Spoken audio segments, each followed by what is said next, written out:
Par rapport aussi au témoin du frère Michel Sambo, qu'on vient d'écouter, tout ce que Dieu nous dit ici de pouvoir laisser, que Dieu nous aide à abandonner cela. Prions le Seigneur notre Dieu. Seigneur, nous voulons bien abandonner tout ce que tu as dit que nous ne devons pas commettre sur la terre des vivants. Donne-nous la force de le faire, parce que ton vœu est que nous abandonnions ces choses pour être sauvés pour le paradis, Jésus-Christ. Et nous te prions, notre Dieu, de nous aider. Car nous voulons, éternel Dieu, changer de vie. Nous voulons, éternel Dieu, vivre selon ta parole. Nous voulons, éternel Dieu, avoir le salut de notre âme. Et pour cela, nous te confions nos cœurs. Nous te confions nos âmes. Nous te confions, éternel Dieu, nos vies. Seigneur, ô Papa, éternel Dieu, roi des gloires, nous te supplions, nous t'implorons, Jésus. Nous te prions d'intervenir, mon Dieu. Transforme la vie de chaque personne. Et chaque personne est sauvée pour le royaume des cieux. Car l'éternel Dieu, ce que tu veux, c'est que nous héritons le royaume des cieux. Jésus, glorifie ton nom. Jésus intervient. Au nom puissant de Jésus-Christ. Gloire à toi, l'agneau de Dieu. Au nom de Jésus-Christ. Amen. On acclame le Seigneur Jésus-Christ. Oui, Emmanuel, tiens, on va passer à la louange. On va louer un peu le Seigneur. Maman vient nous donner des quantités de louanges. Nous allons louer le Seigneur. On va louer le Seigneur.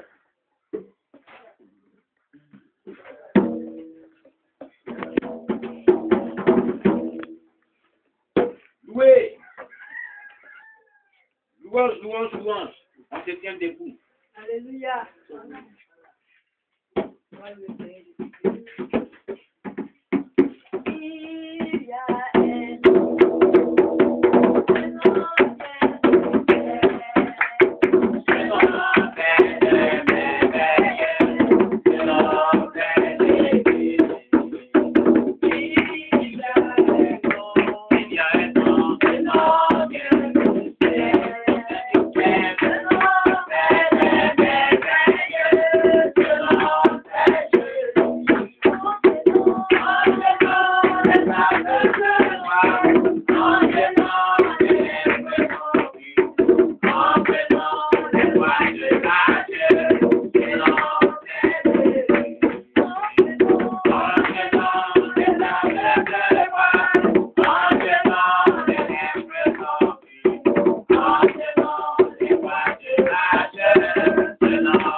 Alléluia.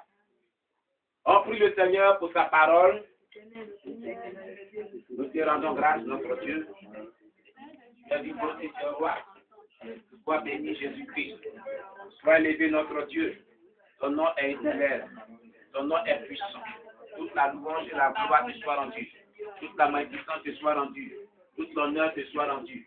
Seigneur, nous te prions de nous donner la compréhension de ce message que tu voudrais que nous partageons ensemble. Seigneur, bénis ta parole, car ta parole est vie et esprit. Elle est la source de restauration de notre foi. Au nom puissant de Jésus-Christ. Gloire à toi, l'agneau de Dieu. Au nom de Jésus-Christ. Amen. Alléluia. Amen. On acclame très très fort le Seigneur. Amen. Amen. Bien. Nous allons commencer une série d'études bibliques le dimanche. Alléluia. Pour étudier nos thèmes, parce que jusque-là, je parle de cela et personne n'achète ce manuel, mais on va étudier néanmoins. Alléluia. Afin que vraiment cela puisse nous servir bien. Amen. Donc aujourd'hui, nous allons parler de la repentance. Le thème, la repentance réellement. Alléluia. Parce que toujours ici, nous prêchons sur la sanctification, le péché, nous parlons du royaume des cieux, nous parlons de l'enfer. Mais qu'est-ce qu'il nous faut réellement pour que nous puissions rentrer au ciel, si ce n'est que la repentance et l'obéissance à la parole de Dieu comme il se doit. Alléluia. Donc nous allons parler aujourd'hui de la repentance. Voilà, nous allons commencer à traiter ces thèmes-là.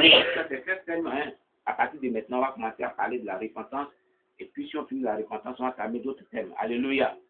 Donc, comme je le dis toujours, que les gens viennent avec les trucs, les cahiers pour prendre note. C'est très important. Maintenant aussi, d'ici dimanche prochain, comme on vient de commencer à étudier le livre qui est là, du cours biblique pour nouveau converti niveau 1, EMJC, Études missionnaires de Jésus-Christ, ça coûte 600 francs seulement. Et les 600 francs seulement, on répartit pour toi et toi t'envoie. Amen. Là, pendant qu'on suit, tu vas bien suivre aussi. Alléluia. C'est ce que j'avais voulu, j'ai besoin de la faire maintenant. les études bibliques comme cela. Amen. C'est très important. Donc, la repentance. Introduction. La repentance est le premier pas que nous faisons pour recevoir le salut que Dieu nous offre dans le Christ. Voilà. Pour que nous ayons le salut, la repentance est le premier pas que tout enfant de Dieu fait pour obtenir le salut en Jésus-Christ. Ça veut dire quoi? Ça veut dire tout simplement que sans repentance des péchés, tu ne peux pas obtenir le salut. Si tu ne te repens pas, tu ne peux pas être sauvé. C'est ce que ça veut dire. Si tu ne te repens pas de tes péchés, oublie le paradis. Amen. Oui. Qu'est-ce qu'on appelle péché ici? Nous prenons la Bible pour donner la définition du péché selon la Bible. La définition du péché.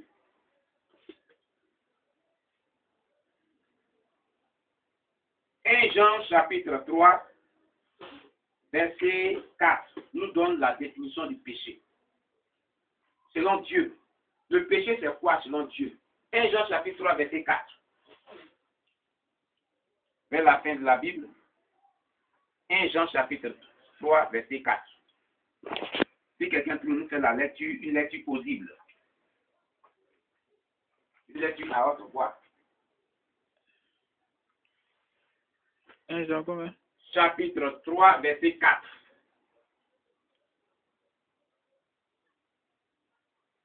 Jean chapitre 3, verset 4. Qui a trouvé, qui peut nous faire la lecture, il faut que tout le monde soit à la page. 1 Jean chapitre 3, verset 4. Oui, c'est trop petit. Oh, Seigneur Jésus. Donc, je vais faire la lecture. Amen. Je vous suivez. Quiconque pêche transgresse la loi. Et le péché est la transgression de la loi. On dit le péché, c'est la transgression de la loi. Ça veut dire quoi? Celui qui pêche, il viole la loi de Dieu, qui est la parole de Dieu. Et le péché, c'est la violation de la parole de Dieu, qui est la loi de Dieu. C'est-à-dire, c'est désobéir à la parole de Dieu. C'est ce que cela veut dire. Amen. Si tu pêches, tu désobéis à la parole de Dieu. Et le péché, c'est la désobéissance de la parole de Dieu. C'est ce que cela veut dire. Voilà la définition du péché. Amen. Donc, Dieu a fait Seigneur et Christ, ce Jésus que vous avez crucifié. Après avoir entendu ce discours, il eut le cœur vivement touché et il dit à Pierre et aux apôtres, « Hommes frères, que ferons-nous » Pierre leur dit, « Repentez-vous et que chacun de vous soit baptisé au nom de Jésus pour le pardon de vos péchés et vous recevrez le don du Saint-Esprit. » Selon Actes des Apôtres, chapitre 2, verset 36 à 38. On dit voir aussi Acte 17, verset 30. Alléluia. Donc, Actes des Apôtres, chapitre 2, verset 36 à 38, c'est ce qu'il nous dit ce passage, ce verset. Pierre leur dit, repentez-vous et que chacun de vous soit baptisé au nom de Jésus pour le pardon de vos péchés et vous recevrez le don du Saint-Esprit. C'est-à-dire que, voilà encore un passage qui est très intéressant dans la Bible. Quand il vient dans le Seigneur, Pierre a prêché la parole de Dieu, disons, à des personnes. Il a prêché. Ils étaient touchés par l'évangile qu'il annonçait. Ils ont dit, oh frère, qu'est-ce qu'on doit faire maintenant? Pierre leur dit, repentez-vous de vos péchés et soyez baptisés. Et quand vous allez vous repenter, puis vous allez vous baptiser, vous allez recevoir le don du Saint-Esprit. Vous voyez? Alléluia. Pour qu'une personne se baptise, il faut qu'elle se repente de tous ses péchés. Alléluia. Elle accepte de pouvoir laisser tout ce qui est mauvais, tout ce que Dieu n'aime pas. Voilà. Avant qu'on te baptise. Alléluia. Et quand on va te baptiser après la repentance, c'est en ce moment que tu vas recevoir le don du Saint-Esprit. Donc le Saint-Esprit, c'est un don de Dieu.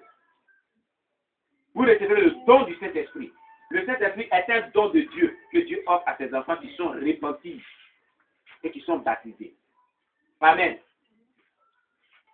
Les conditions pour pouvoir recevoir le don du Saint-Esprit, c'est que tu te répands de tous tes péchés et que tu sois baptisé selon ce texte biblique et tu recevras le don du Saint-Esprit. Nous sommes étonnés de voir des gens qui vivent dans le péché et qui disent qu'ils ont reçu le don du Saint-Esprit, ils ont reçu le Saint-Esprit. Mais on n'est pas étonné que la soeur ivoirienne là, qui est morte ressuscitée 2 fois, a vu les chantres en enfer qui chantent et puis l'onction prend les gens en enfer. Elle dit, c'est ce qu'elle faisait sur la terre, là, quand il y a l'onction qui descend. Mais quelle onction? Quelle onction? Quelle onction? Parce qu'il y a l'onction du diable aussi. Alléluia! Bien allé. Répentons-nous donc. En grand A, on dit ce que la repentance n'est pas. Voilà. Peut-être que tu penses que tu t'es repenti, on va voir ce que la repentance n'est pas. Amen. Petit 1. La repentance n'est pas un sentiment de culpabilité. Ça veut dire quoi? J'ai un sentiment dans mon cœur, il me culpabilise d'un acte que j'ai commis qui n'est pas bien. C'est-à-dire, il m'accuse que j'ai volé. Dans mon cœur, il y a ce sentiment-là. C'est pas ça la repentance. Amen. C'est pas ça la repentance. Là, parce que je m'accuse, j'ai ma conscience que moi, et puis je dis, ce qui est fait là, c'est mauvais. Ah, vraiment, j'ai volé. Ah, vraiment, j'ai menti. Mais avant que je dise ça dans mon cœur, c'est pas ça la repentance. Amen.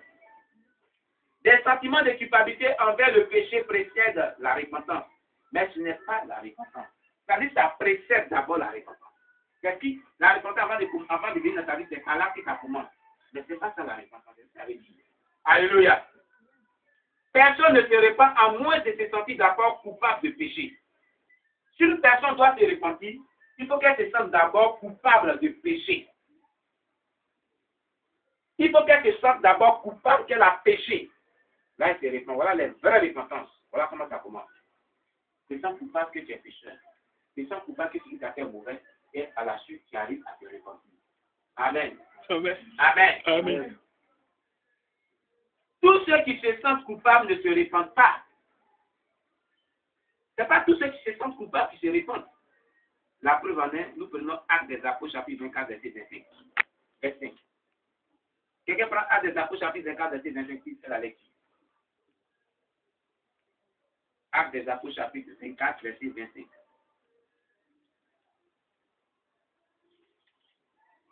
Actes des Apôtres, chapitre 24, verset 25.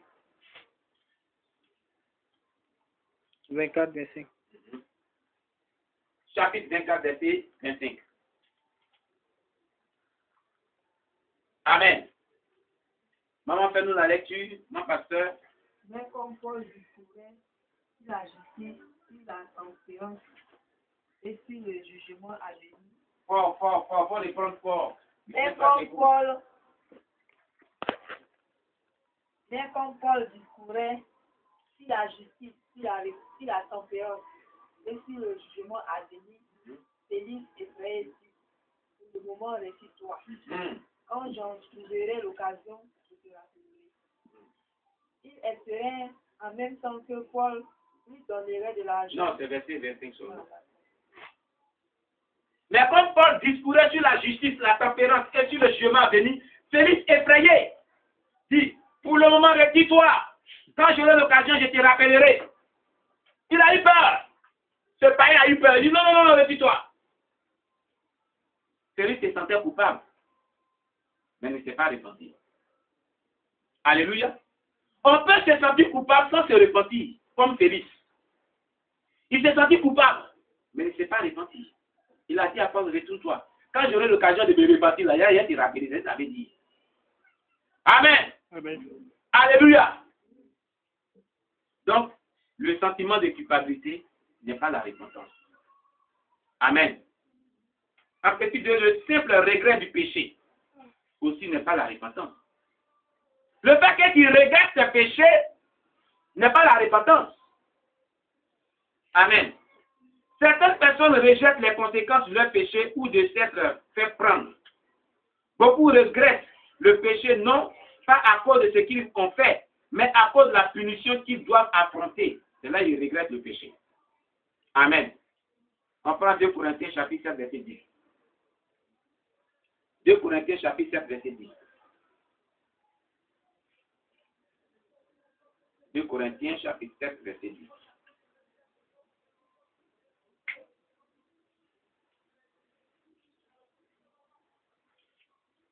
De Corinthiens chapitre 7, verset 10.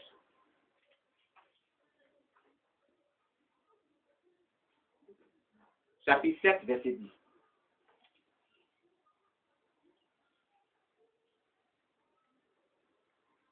Oui.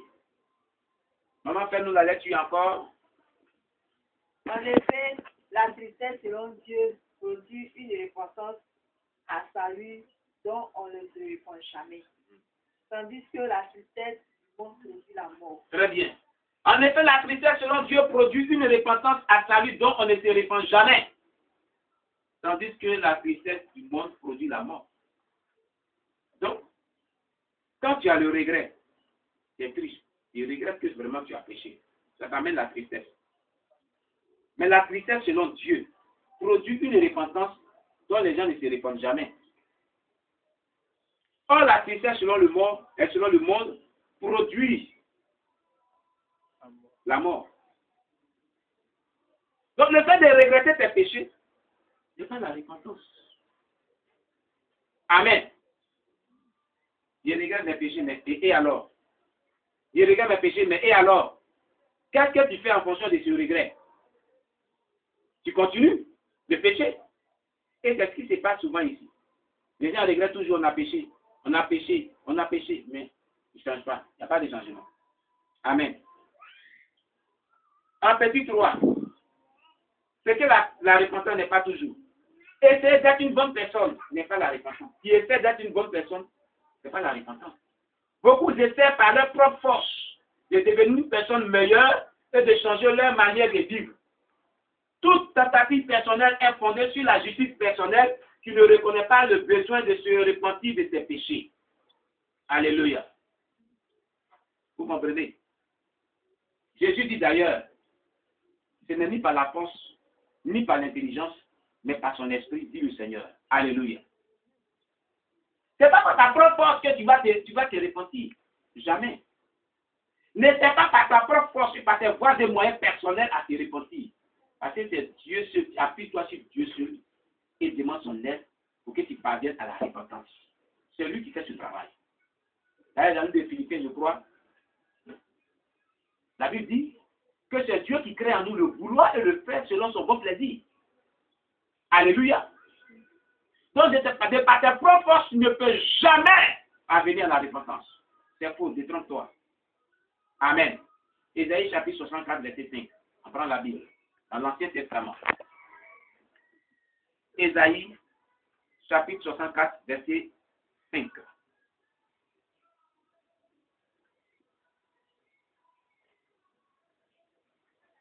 Ésaïe, chapitre 64, verset 5. Oui, maman, si tu as trouvé, tu nous fais la lecture à haute voix encore. Nous sommes tous comme des impurs et toute notre justice est comme un vêtement souillé. Nous sommes tous flétris comme une feuille et nos crimes nous emportent comme le vent. Amen. Nous sommes tous comme des impurs. Toute notre justice est comme un vêtement souillé. Donc, on ne va pas par notre force, notre intelligence, notre justice pour chercher vraiment à nous repentir. Non. Et nous sommes tous, quand on dit tous là, c'est sans distinction, comme des impurs.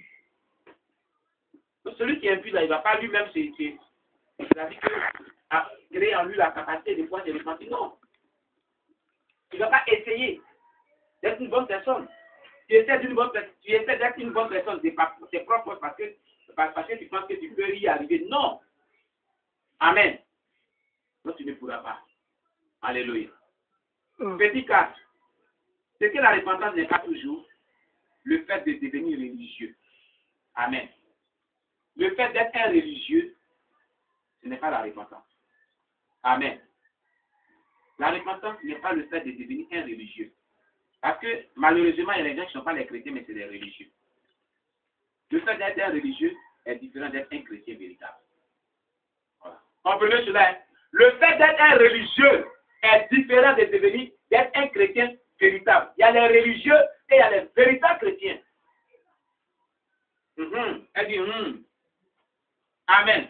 Dans la Bible, les pharisiens étaient extrêmement religieux dans leur conduite et leurs actions. Ils jeûnaient, priaient, observaient les cérémonies religieuses, mais ils ne se sont jamais repentis. Amen. Gloire à Jésus-Christ. On prend Matthieu 3, verset 7 à 10. Et nous personne prépare Matthieu 5, verset 20. On va le voir. Matthieu chapitre 3, verset 3 à 10, verset 7 à 10, et Matthieu chapitre 5, verset 20. Pour expliquer cela. Matthieu chapitre 3, verset 7 à 10, et Matthieu chapitre 5, verset 20. Matthieu. Chapitre 3, verset 7 à 10, et Matthieu chapitre 5, verset 20. Matthieu chapitre 3, verset 5. Verset 7 à 10. Ah.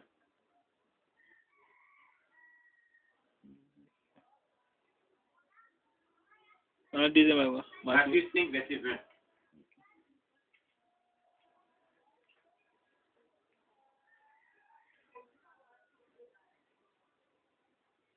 Amen. Vous y êtes? Oui, maman, allons-y. Mais voyant venir à son baptême beaucoup de pharisiens et de sadducéens, il leur dit, race de vipères, qui vous a appris à fuir la colère à venir? Produisez donc du fruit digne de la repentance. Et ne prétendez pas dire en vous-même, nous avons Abraham pour père, car je vous déclare que de ces pierres-ci, Dieu peut susciter des enfants à Abraham. Déjà, la cognée est mise à la racine des arbres.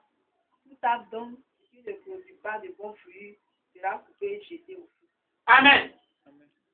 C'est Jean-Baptiste qui parlait aux pharisiens ou aux sadducéens qui étaient extrêmement religieux. Ils jeûnaient, ils priaient, ils observaient les cérémonies religieuses, mais ils ne s'étaient jamais repentis. Sur ça, Jean-Baptiste leur parlait comme ça. Il y a des chrétiens comme ça. Ils jeûnent, ils prient, mais ils ne sont jamais repentis de leurs péchés. Ils prophétisent même, mais ils ne se repentent pas. Ils sont toujours dans les mêmes péchés. Alléluia. Amen. Alléluia. Amen. Donc tu peux être chrétien et être religieux, sans toutefois un bon chrétien qui s'est repenti de tous ses péchés, comme les scribes, les pharisiens, les sadduciens. Amen. Jean-Baptiste dit, race de vipères, qui vous a appris à fuir la colère à venir. Ne prétendez pas vous dire en vous-même que vous êtes des fils d'Abraham. Repentez-vous donc, c'est ce que ça veut dire. Déjà la cognée est mise au pied de toutes les arbres. Tout arbre qui ne produit pas des fruits dignes de la repentance sera coupé et jeté au feu. C'est-à-dire que l'arbre ici représente l'être humain qui est chrétien. La hache il représente ici Dieu. Donc si tu ne repens pas tes péchés, Dieu va te couper, va te jeter au feu, qui est l'enfer. Amen. Est-ce que la Bible dit? Quand un arbre est inutile, on le fait voir le goût. Quand il devient sec, on le fait voir. On l'utilise pour préparer, on le met au feu. Donc il y a les chrétiens inutiles que tu vas couper et jeter dans le feu pour qu'ils préparent bien la sauce du paradis. Et puis les camarades vont bien manger. Ah, vous riez. Amen. Matthieu 5, verset 20. Oui, maman, fais-nous la lecture. Ou bien, nous fait la lecture. Matthieu 5, verset 20.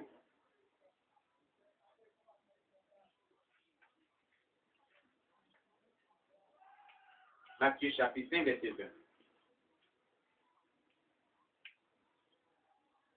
Oui.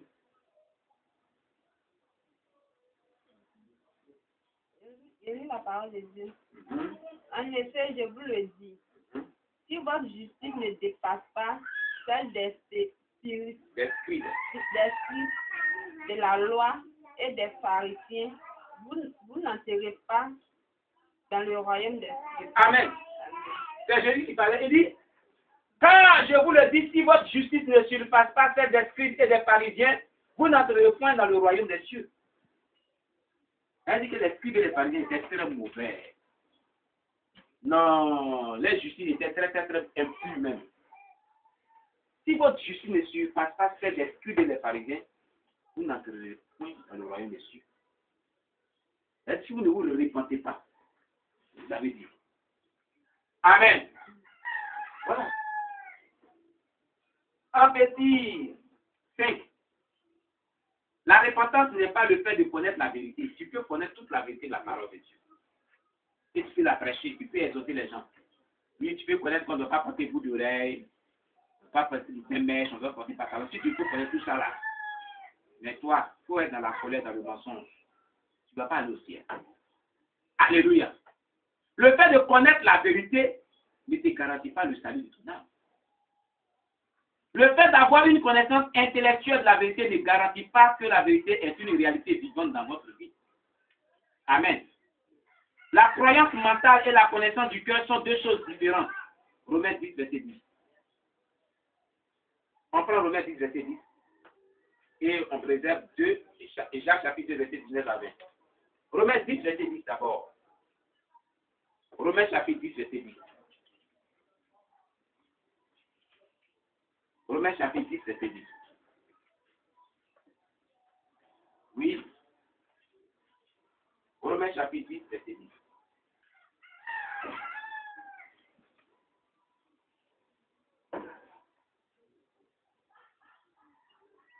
Maman, fais-nous la lecture. Car c'est en croyant du cœur qu'on parvient à la justice. Et c'est en confessant de la bouche qu'on parvient au salut. Amen. Selon ce que vous écrivez. Vous comprenez? Car c'est en croyant du cœur qu'on parvient à la justice. Et c'est en confessant de la bouche qu'on parvient au salut selon ce que dit l'Écriture. C'est ce que l'Écriture dit. Quand tu crois dans ton cœur, tu parviens à la justice. Alléluia. Quand tu confesses de ta bouche, tu parviens au salut. Amen. Mais ce n'est pas en connaissant la vérité simplement. Alléluia.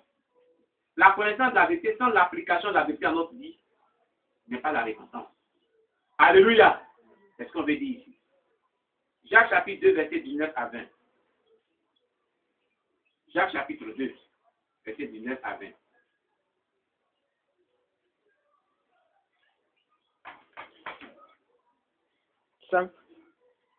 Jacques chapitre 2, verset 19 à 20. Verset 2 à 20. Jacques chapitre 2, verset 19 à 20. Jacques chapitre 2, verset 19 à 20. Oui. Si vous êtes à la page, nous allons lire ensemble.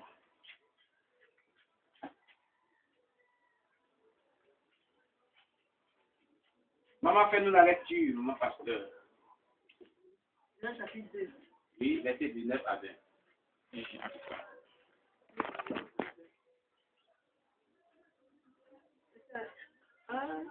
Jacques. Jacques, bon, je fais la lecture. Amen. Tu crois qu'il y a un seul Dieu. Tu fais bien. Les démons le croient aussi et ils tremblent. Veux-tu savoir, ô homme vain, que la foi sans les œuvres est inutile? Amen. Tu crois. Mais si tu ne pratiques pas les œuvres de la repentance, c'est inutile. Le message qu'on prête ici, les témoignages qu'on donne ici, tu crois que c'est vrai. D'accord, lever son doigt aussi. Ah bon, c'est bien. Les démons aussi croient que étrange, comme le dit ce passage. Mais la foi sans les œuvres est inutile. Tu crois que c'est vrai. Mais si tu ne pratiques pas ces œuvres-là, si tu ne te répands pas, tu ne te découpes pas de tout ce qu'il dit là, c'est inutile de croire. Et ça veut dire, c'est inutile. Le message là ne te sera pas utile pour le salut de ton âme. Amen. Ce message là ne sera pas utile pour toi. Bien que tu as cru. Bien que tu as cru au message. Tu dis que c'est la vérité. C'est vrai, les gens sont morts ressuscités. Tout ce qu'il dit là, il y a les versets bibliques qui soutiennent cela. Ok. Mais en fonction de cela, à part de cela, toi, tu fais quoi de ta vie? Voilà, c'est ce qui est important. Tu as cru, c'est bon, oui. Mais tu fais quoi maintenant de ta vie? Ta vie n'a pas changé. Tu es toujours resté le même, la même personne. Donc le message n'a pas servi. C'est inutile. Vous comprenez? Dans la repentance là, Ce n'est pas le fait de croire. Ce n'est pas le fait de connaître la vérité, accepter la vérité concernant nos péchés. Non. Amen. C'est ça. Mais c'est de pratiquer cette vérité-là. C'est ça qui est la repentance. Gloire à Jésus-Christ. En grand B, nous allons voir la nature de la vraie repentance. C'est que la repentance est maintenant. En grand A, on l'a vu. C'est que la repentance n'est pas. Tout ce qu'on vient de citer là, c'est ce que la repentance n'est pas. Aujourd'hui, tu viens de comprendre ce que la repentance n'est pas. Mais nous allons voir maintenant ce que c'est que la repentance. La nature réelle de la repentance. La repentance, qu'est-ce que c'est? Pour que tu puisses te repentir de tes péchés. En grand A, c'est ce que la repentance n'est pas. En grand B, c'est la nature de la vraie repentance que nous allons voir maintenant. Gloire à Jésus-Christ.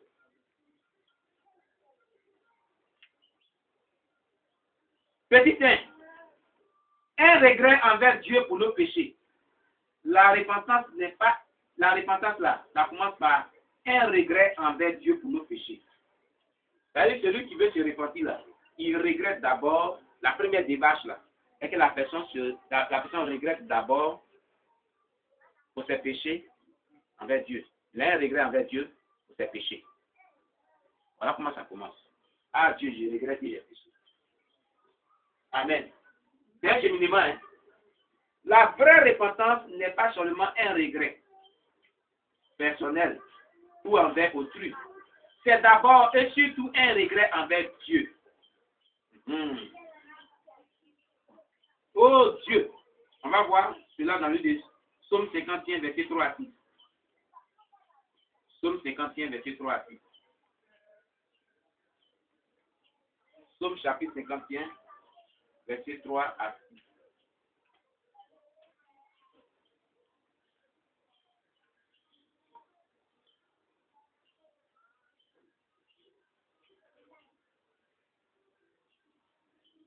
Donc quoi? Psaume 51, verset 3 à 6.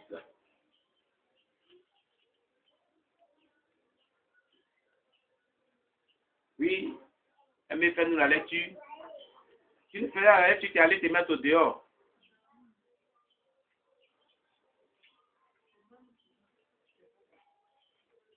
Psaume 53, verset 3 à 6. 51, verset 3 à 6, pardonnez. Psaume chapitre 51. Eh bien, allons-y. Tu ne vois pas, hein? 3 à 6. Ô Dieu, fais-moi grâce conformément à ta bonté, conformément à ta grande compassion. Efface mes transgressions. Lave-moi complètement. Lève-toi et lis à haute voix. Mais devant la présence de Dieu. Ô Dieu, fais-moi grâce conformément à ta bonté, conformément à ta grande compassion. Efface mes transgressions. Lave-moi complètement de ma fausseté et purifie-moi de mon péché, car je reconnais mes transgressions et mon péché est constamment devant moi. J'ai péché contre toi seul. J'ai fait ce qui est mal à tes yeux. C'est pourquoi tu es juste dans tes paroles, sans reproche dans ton jugement. Amen. Oh Dieu, aie pitié de moi dans ta bonté. Et selon ta grande miséricorde, efface toutes mes transgressions. Lave-moi complètement de mon iniquité et purifie-moi de mon péché. Car je reconnais mes transgressions et mon péché est constamment devant moi. J'ai péché contre toi seul et j'ai fait ce qui est mal à tes yeux, en sorte que tu seras juste dans ta sentence, sans reproche dans ton jugement. Donc, la nature vraie de la repentance commence par un regret envers Dieu. Voilà une prière que David avait faite, d'un regret envers Dieu. D'abord, premièrement. Amen. Amen. Amen. Psaume 38, verset 9. Psaume 38, verset 9.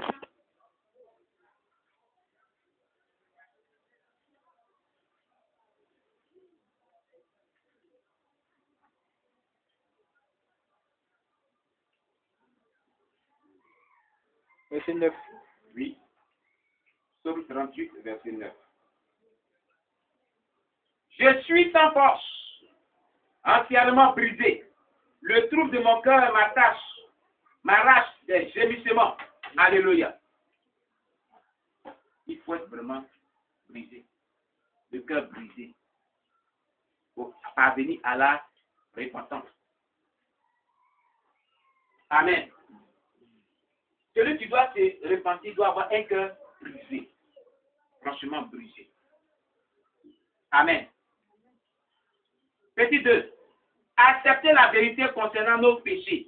Si tu veux te repentir, la vérité là, concernant tes péchés, il faut accepter. Il y a des gens, quand on prêche la vérité, ils n'acceptent pas la vérité. Quand on prêche un message, puis ça touche les vieux, puis c'est on parle là, ouh, c'est fâche le visage là. Il faut être ici. Quand tu es ici, puis tu prêches, tu regardes le visage derrière la caméra. On va frapper l'enfant là.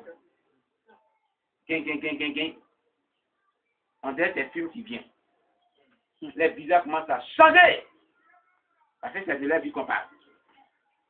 Alléluia. Alléluia. Amen. C'est très important. C'est très important. On prend Somme 32, verset 5 et 1 Jean 1, verset 9. Somme chapitre 32, verset 5. 1 Jean 1, verset 9. Somme 32, verset 5. 1 Jean 1, verset 9.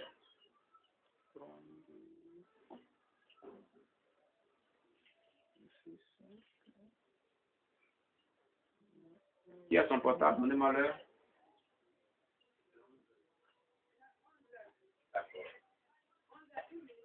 D'accord. Donc on va. 1 Jean chapitre 1, verset 9. On va rester. Alléluia. Somme 32, verset 5. Vas-y. Fais-nous la lecture. Maman.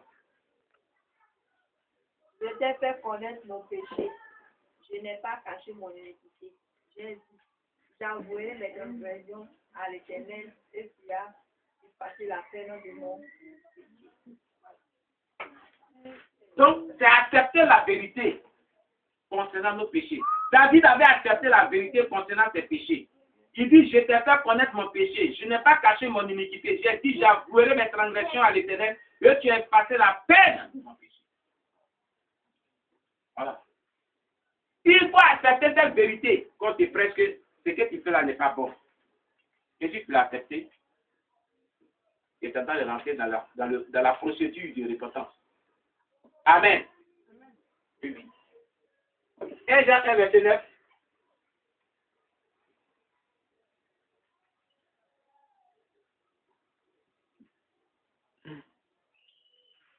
Jean 1, verset 9 nous dit, oui, vas-y. Lumière.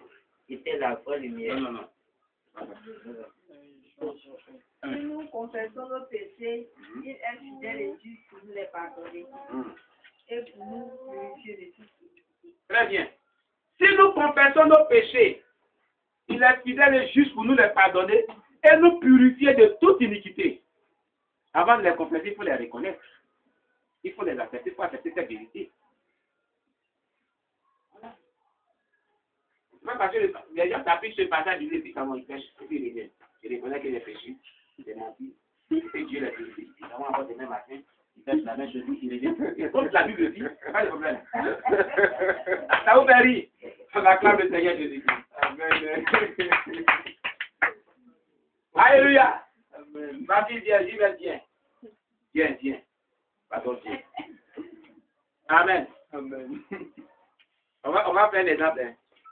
Si mais arrête de faire de moi. C'est comme si on est là, puis il marche son pied comme ça. Et puis il dit, ah, ça fait mal. Il dit, pardon. C'est vraiment mal, non. Vraiment, il n'est pas fait par exprès, pardon. Et puis on est là encore. Moi, je dis, il marche encore. Et puis tu dis, ah, mais pourquoi tu fais comme ça? Il dit, on ne peut pas te demander pardon. Et puis on est là encore. Et puis on est là, je marche encore. Ah.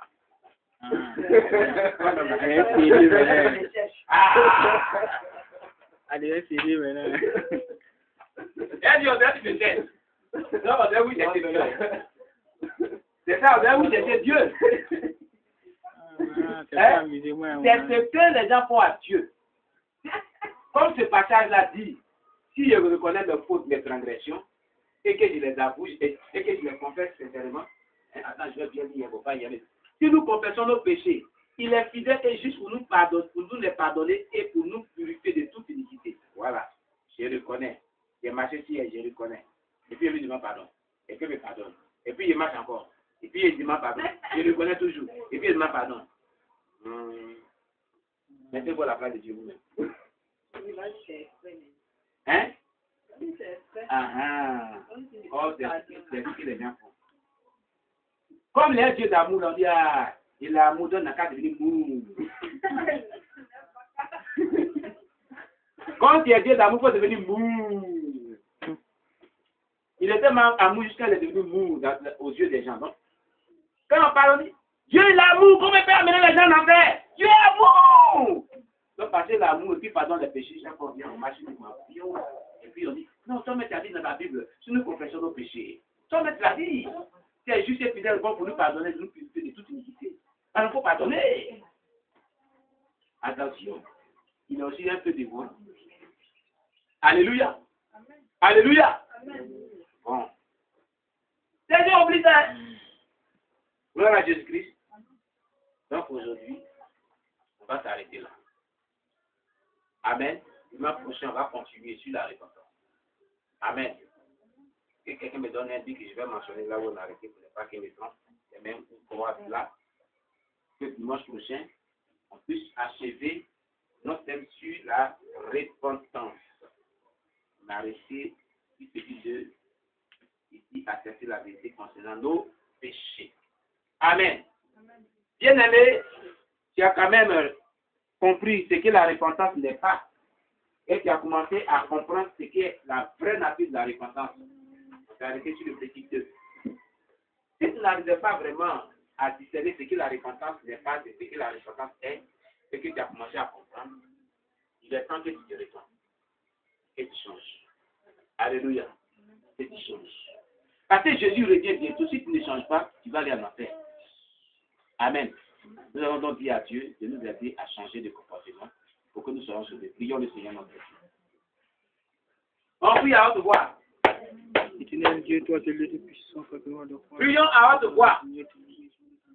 Demandons à Dieu de nous aider à nous repentir de tous nos péchés, de toutes nos iniquités. Prions le Seigneur. Je viens à toi, Seigneur, notre Dieu. Je te prie de m'aider à changer de vie. Je te prie de m'aider à me repentir de tous mes péchés. Je te prie de m'aider à me repentir de toutes mes iniquités. Seigneur Jésus-Christ, je t'en supplie, ô Dieu de bonté, aie pitié de moi, Seigneur. Aide-moi à changer de vie. Aide-moi à changer de caractère. Aide-moi à changer de comportement. Aide-moi à vivre dans la sanctification. Aide-moi à laisser tout ce que je n'arrive pas à laisser comme péché. Tout ce qui me condamne. Tout ce qui me bat le chemin du salut. Seigneur, je supplie ta grâce ce matin. J'implore ta grâce, mon Dieu, mon roi. Je te prie de m'aider, mon Dieu, mon roi, à abandonner ma mauvaise vie, à tout ce que j'ai fait qui n'est pas de toi. Seigneur, je crie à toi, mon Dieu. J'implore ta grâce, notre Dieu. Je te prie d'agir et d'intervenir, mon Dieu, mon roi, au nom puissant de Jésus-Christ. Gloire à toi, l'agneau de Dieu, au nom de Jésus-Christ. Merci, Seigneur, au nom de Jésus-Christ. Nous t'avons prié. Amen. Amen. On acclame le Seigneur Jésus.